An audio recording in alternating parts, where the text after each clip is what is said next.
Hello बच्चों, welcome to guide physics. आज का लेक्चर शुरू करने से पहले बच्चों हमेशा की तरह एक क्वेश्चन लेते हैं, मल्टीपल चॉइस क्वेश्चन। शुरुआत करेंगे एक क्वेश्चन से। इस क्वेश्चन के बाद हमारा टॉपिक शुरू होगा magnetic dipole moment of a revolving electron. ठीक है, अब क्वेश्चन क्या है हमारा? Multiple choice question. असर्शन है moving charge particle gets energy from magnetic field. चलो भाई 30 सेकेंड लगाओ और खुद एक बार इसके बारे में सोचो। Moving charge particle magnetic field से एनर्जी प्राप्त करता है, ये बात सही है या गलत है? भाई हमको इतना ही तो आइडेंटिफाई करना होता है कि whether the assertion is true और फॉल्स। भाई ये चीज आपको बतानी है। मूविंग चार्ज पार्टिकल, कोई भी चार्ज पार्टिकल अगर मूव करेगा तो वो मैग्नेटिक फील्ड से एनर्जी प्राप्त करेगा। बताइए ये बात ठीक है या ट्रू है कि फॉल्स है? सोचिए। दूसरी बात, रीजन क्या बोला है? Magnetic force works on a moving charge. Moving charge के ऊपर मैग्नेटिक फील्ड कोई ना कोई वर्क परफॉर्म करती है। ये बताइए ट्रू है या फॉल्स है? ये क्वेश्चन, आज का क्वेश्चन तो बहुत सिंपल है, थोड़ा सा दिमाग लगाओगे तो आ जाएगा। सबसे पहली बात, चलो रीजन के ऊपर पहले आ जाता हूं। Magnetic force works on moving charge, ये फॉल्स स्टेटमेंट है। Magnetic force works on moving charge, कभी कोई वर्क परफॉर्म नहीं करती है मैग्नेटिक फोर्स। क्यों? मैग्नेटिक फोर्स की वजह से। चलो एक सिंपल इलस्ट्रेशन लेके चलते हैं। यहाँ पर एक हमारी यूनिफॉर्म मैग्नेटिक फील्ड है और एक चार्ज पार्टिकल है, उसके परपेंडिकुलर प्रोजेक्ट किया है। परपेंडिकुलर, ध्यान रखिएगा, कैसा मोशन फॉलो करेगा? सर्कुलर ऑर्बिट फॉलो घूमेगा वो। It will follow circular path. Circular path होगा तो फाइनल पोजीशन और इनिशियल पोजीशन सेम हो जाएगी एक राउंड पूरा करने पर। तो डिस्प्लेसमेंट हो गया जीरो। डिस्प्लेसमेंट जीरो तो वर्क की वैल्यू कितनी हो गई? जीरो। समझ आ गई आपको बात? क्लियर हो गया पॉइंट? ये इलस्ट्रेशन दिया मैंने समझाने के लिए आपको, ताकि ये चीज समझ में आ जाए। Moving charge particle gets energy from magnetic field, ये स्टेटमेंट भी फॉल्स है।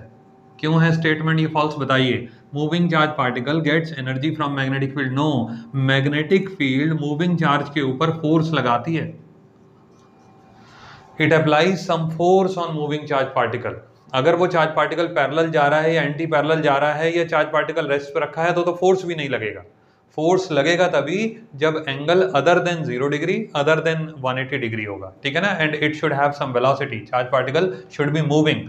Moving charge particle always experiences some force due to magnetic field. It do not gets energy from magnetic field. Clear हो गई बात? समझ आ गया? जब दोनों चीजें फॉल्स हैं, असर्शन भी रॉन्ग हो गया हमारा और रीजन भी रॉन्ग हो गया, तो ऑप्शन नंबर डी टिक हो जाता है।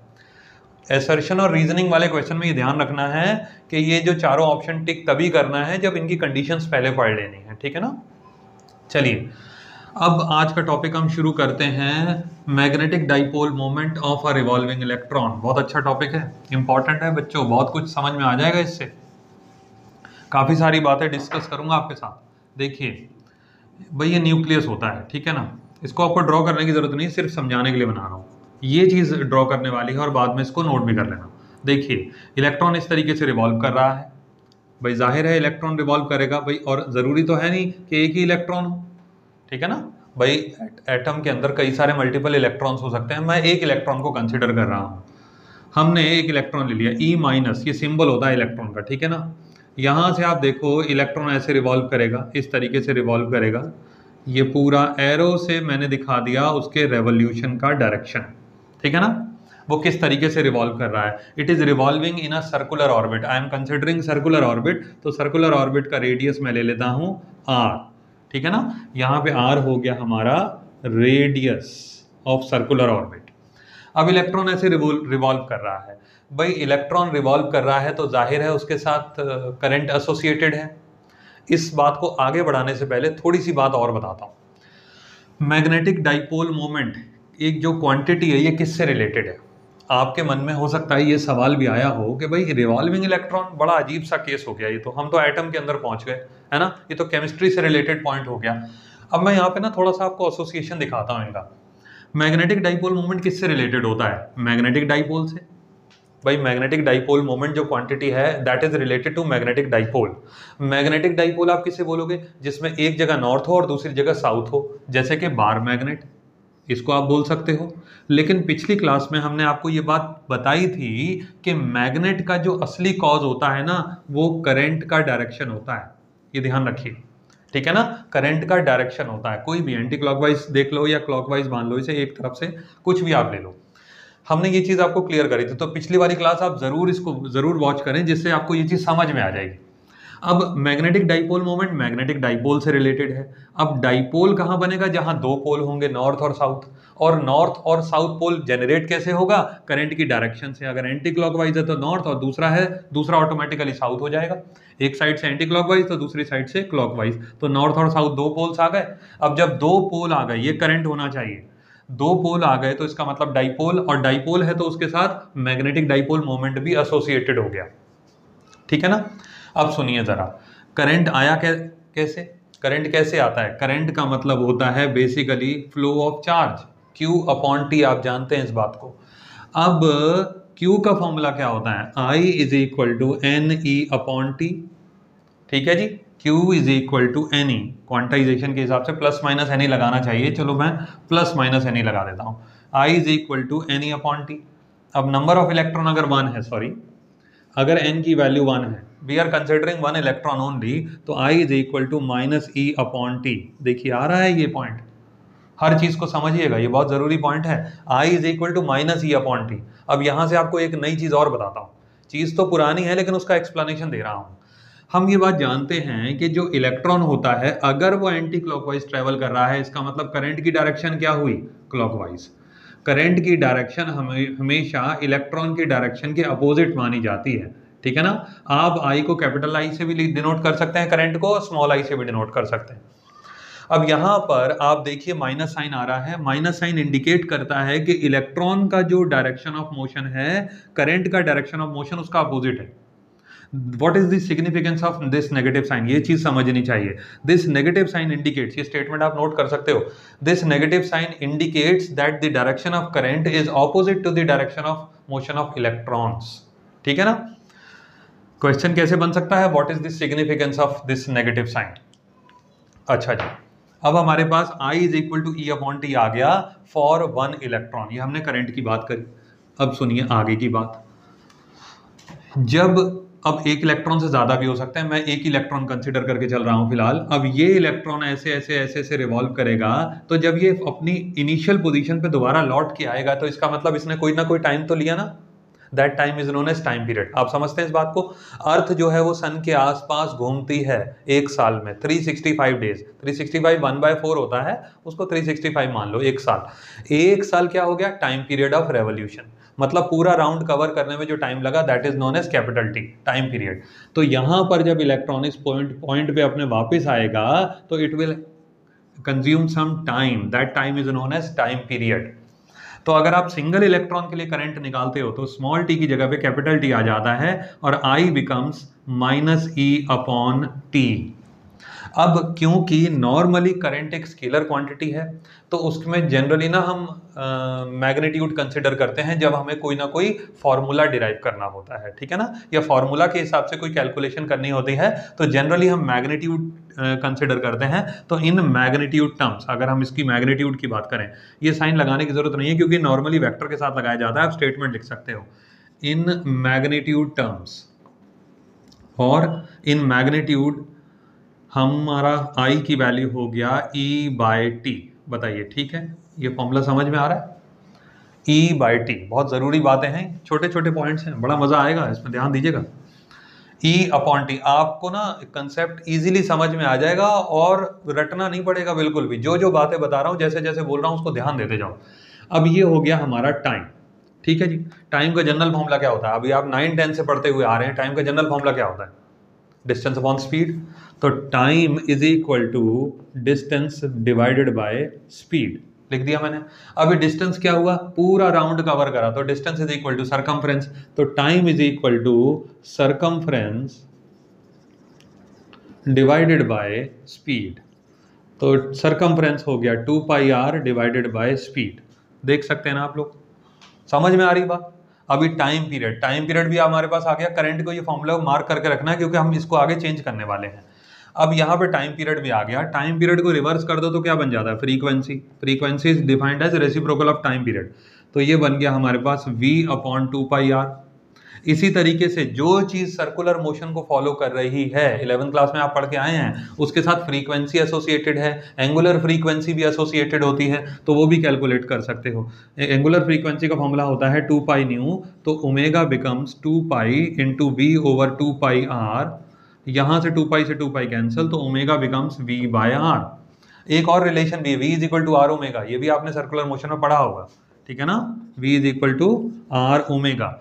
अब यहां पर ये v क्या है, वेलोसिटी या स्पीड, अब कुछ भी बोल दो, यहाँ पे न्यूमरल वैल्यू तो सेम ले सकते हो। r हो गया रेडियस, ओमेगा हो गया एंगुलर फ्रीक्वेंसी, ठीक है, इसे नोट डाउन आप कर सकते हैं। मैं इसको यहां से रब कर रहा हूं।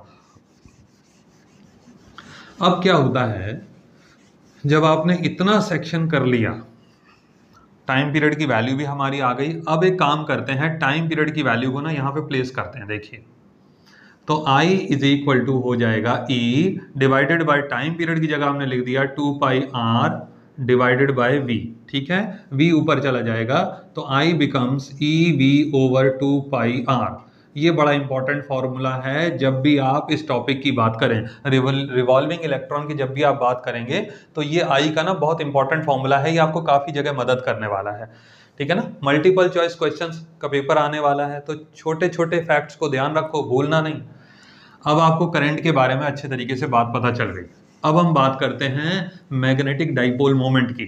पिछली क्लास में हमने आपको ये भी क्लियर किया था कि मैग्नेटिक डाइपोल मोमेंट का फॉर्मूला होता है IA, ठीक है।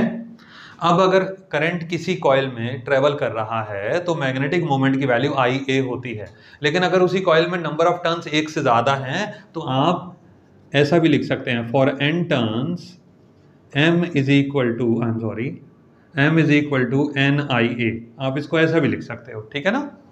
m is equal to IA ये होता है सिंगल टर्न के लिए, वन टर्न के लिए, और एक से ज़्यादा अगर टर्न है तो m is equal to NIA आप प्लेस कर सकते हो। अब मैं एक सिंगल टर्न मान के चल रहा हूं, क्योंकि हम एक इलेक्ट्रॉन कंसिडर कर रहे हैं और एक ही उसका राउंड कवर कर रहे हैं, तो हमने उसको सिंगल टर्न ले लिया। अब यही फॉर्मूला हमारा यहाँ पे क्या बन जाएगा, देखिए जरा, m is equal to IA लिखा है, m is equal to I को रिप्लेस कर दो, क्या हो जाएगा, I की वैल्यू भी मैंने बताई आपको, EV divided by 2 pi R into area, A stands for area. अब बताइए, पूरा गोल घूम रहा है, सर्कुलर पाथ का एरिया क्या हो गया, पाई R स्क्वायर, पाई से पाई कैंसिल हो गया, एक R से एक R कैंसिल हो गया, m is equal to EVR divided by 2। This is the magnetic dipole moment associated with revolving electron. बात समझ आई कि नहीं आई? मैग्नेटिक डाइपोल मोमेंट कितना इजीली हमने डिराइव कर लिया। देखो, m is equal to EVR divided by 2। Current के बारे में भी मैंने आपको एक इंपॉर्टेंट कंसेप्ट बताया, और मैग्नेटिक डाइपोल मोमेंट के बारे में भी मैंने आपको एक इंपॉर्टेंट बात बताई। ये चीज क्लियर हो गया होपफुली। अब आपको एक नई चीज सिखाता हूं, और वो भी सुनिए, बड़ा मजा आएगा। देखिए, एक टर्म और होती है जिसको बोलते हैं एंगुलर मोमेंटम। एंगुलर मोमेंटम का ना, आप ये आपके मन में आएगा, ये कहाँ से ले ली इन्होंने बात है भाई, ये कहाँ से समझाने लग गए एंगुलर मोमेंटम के बारे में। एंगुलर मोमेंटम एक ऐसी मैकेनिकल कंसेप्ट है जिसका मैग्नेटिज्म से कोई लेना देना नहीं है। पहली बात तो ये समझ लो।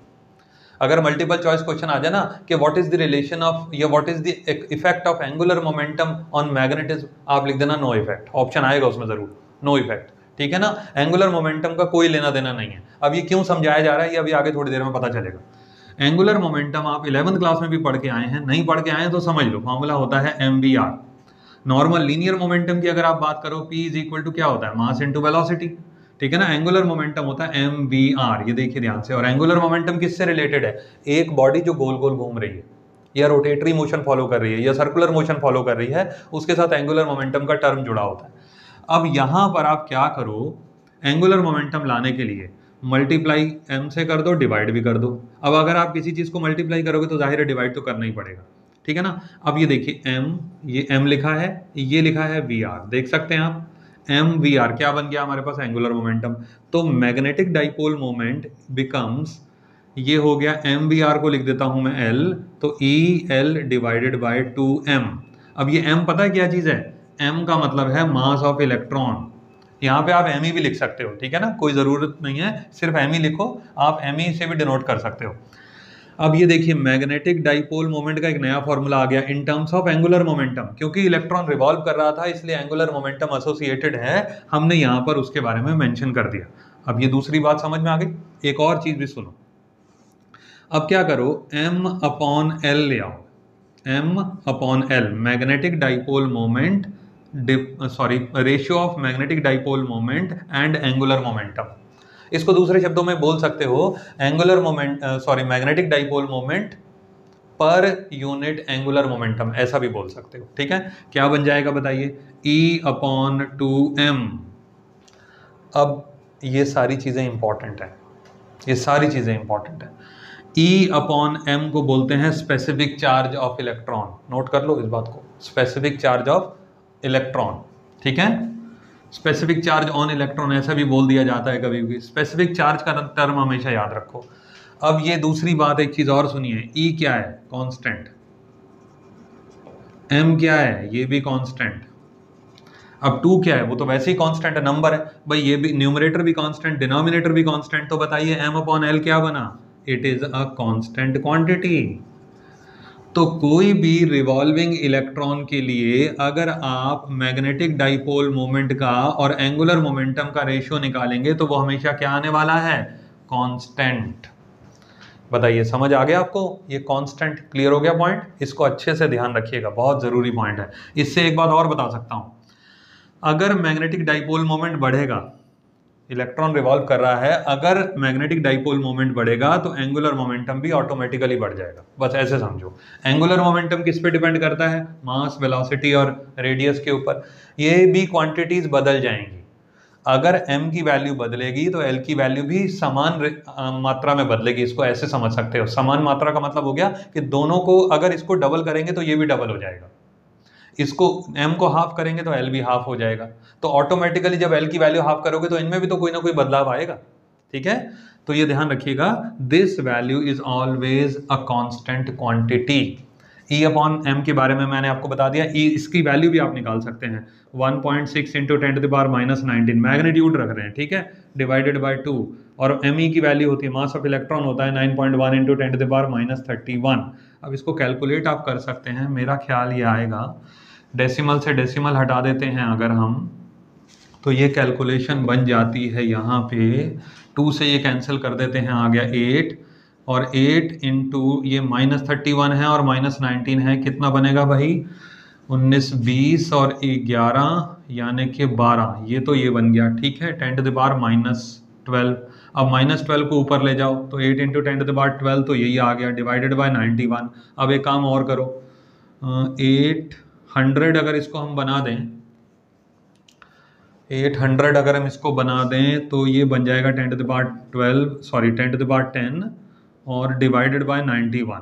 इसकी वैल्यू आप कैलकुलेट कर सकते हो। ठीक है, और सुनिए यूनिट क्या बनेगी इसकी, ये लगभग आएगा कितना, ये आएगा लगभग 8 टाइम्स आएगा, है ना, ऑलमोस्ट 8 टाइम्स। आप चेक कर लेना, मुझे ऐसे कैलकुलेशन में थोड़ा टाइम लगेगा, हो जाएगा कैलकुलेशन करने में। तो इसको 90 भी अगर सपोज करके चलेंगे, 0 से 0 कैंसिल हो गया, हाँ 8.8 समथिंग आएगा बेटा, 8.8 इंटू 10⁻10 लगभग ये वैल्यू आएगी।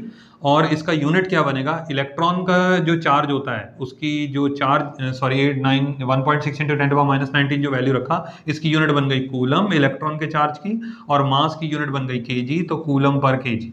8.8 इंटू 10⁻10 कूलम पर केजी, ये क्वांटिटी हमारे पास आ गया, इसका न्यूमरल वैल्यू भी आ गया। लेकिन एक बात और है, क्या ये न्यूमरल वैल्यू हर किसी चीज के लिए फिक्स है, नहीं, ऐसा नहीं है, ये इलेक्ट्रॉन की बात हो रही है।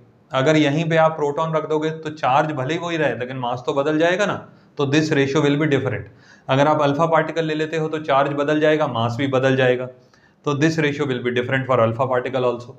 ठीक है ना, ये ध्यान रखिएगा। इसका नाम होता है गायरोमैग्नेटिक रेशियो, m/l को बोलते हैं गायरोमैग्नेटिक रेशियो। E/m को मैंने क्या बताया था, स्पेसिफिक चार्ज। ठीक है ना, ध्यान रखिएगा, गायरोमैग्नेटिक रेशियो इसको आप ऐसे भी बोल सकते हैं। अब आपको ये सारी बातें समझ में आ गई। एंगुलर मोमेंटम के बारे में मैं फिर से एक बात दोहरा देता हूं, इसको मैग्नेटिज्म से कोई लेना देना नहीं है, ये सिर्फ इलेक्ट्रॉन रिवॉल्व कर रहा है, इसीलिए उसके साथ एक क्वांटिटी एसोसिएटेड है, बस इतना याद रखिए। ठीक है, अब आपको L के बारे में भी पता चल गया, M के बारे में भी पता चल गया, और I के बारे में भी पता चल गया, और रिवॉल्विंग इलेक्ट्रॉन का जितना भी कंसेप्ट होता है मैग्नेटिक डाइपोल मोमेंट से रिलेटेड है, वो सारी बातें हमने इस क्लास में डिस्कस करेंगे।